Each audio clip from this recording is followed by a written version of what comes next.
Hi guys, welcome to the very first video of a series that aims to teach you how to program Arduinos with Tinkercad, and hence you don't necessarily need the hardware to run this tutorial. If you don't have a Tinkercad account, you can go into tinkercad.com, create a new account, or one created for you as part of a class.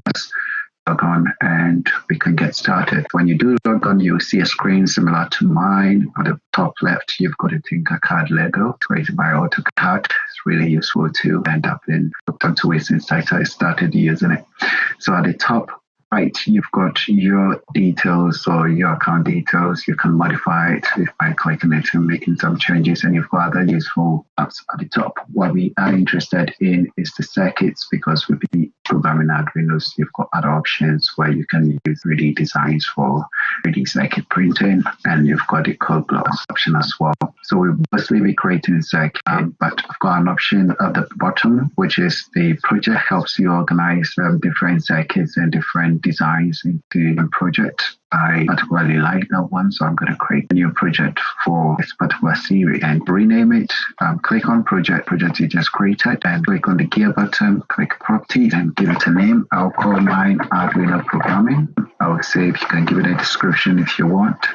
Save changes, so you've got it renamed for you. Great, you're interested in circuits, so that takes you to the circuits window. At the top left, just beside the logo, you will find the name of the circuit there. Let's give ours a meaningful names. So we just call it intro. Click outside it, so you notice it gives it the name that you just named it. So on the right side, you've got different electronic components that you can use and vary, so you can select the basic side. So you click the arrow. You've got basics, you've got all components. You notice there are quite a lot of useful tools. So many, you've got different sensors like gas sensors, tilt sensors, different sensors you can use. A whole bunch of resources available to you. And then also, if you click on circuit assemblies, you have some basic circuits that you can use as well. You can select Arduino and jump through all of them. So it's just an introduction to the circuit session. You notice if I click this, because I've not included anything in my window, the code, there's nothing programmable in the environment.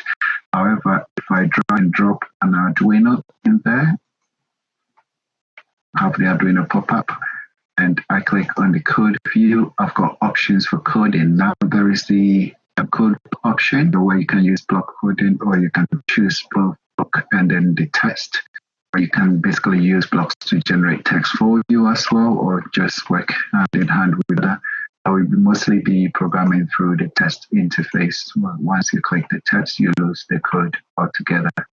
So click on code again, and we can get rid of our circuits that we have.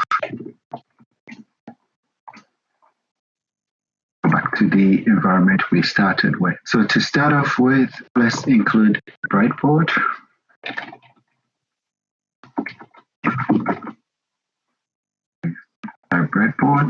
Breadboard will come up. We'll use the long breadboard for now. Drag and drop. So if you've not used a breadboard before, basically most breadboards follow similar features. Let's drag and drop the smaller one as well, so we can compare each of them.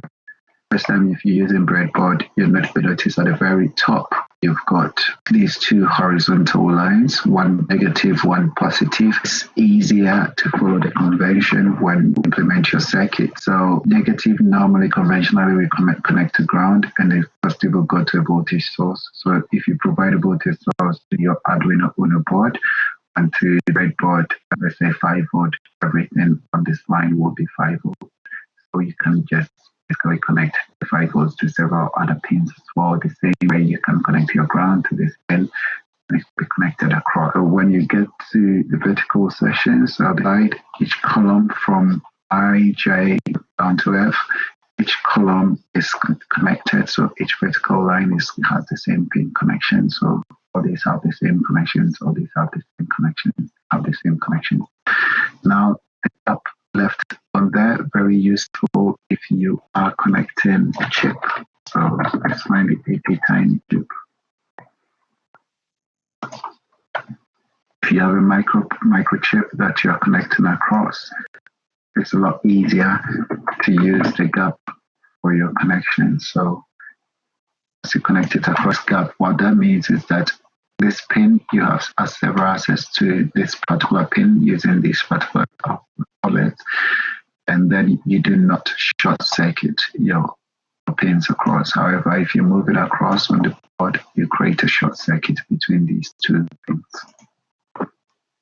Just clear the screen and we can start our hello world. So if you want to get started with Arduino, go to the next video where we will start the Arduino, our very first hello world program.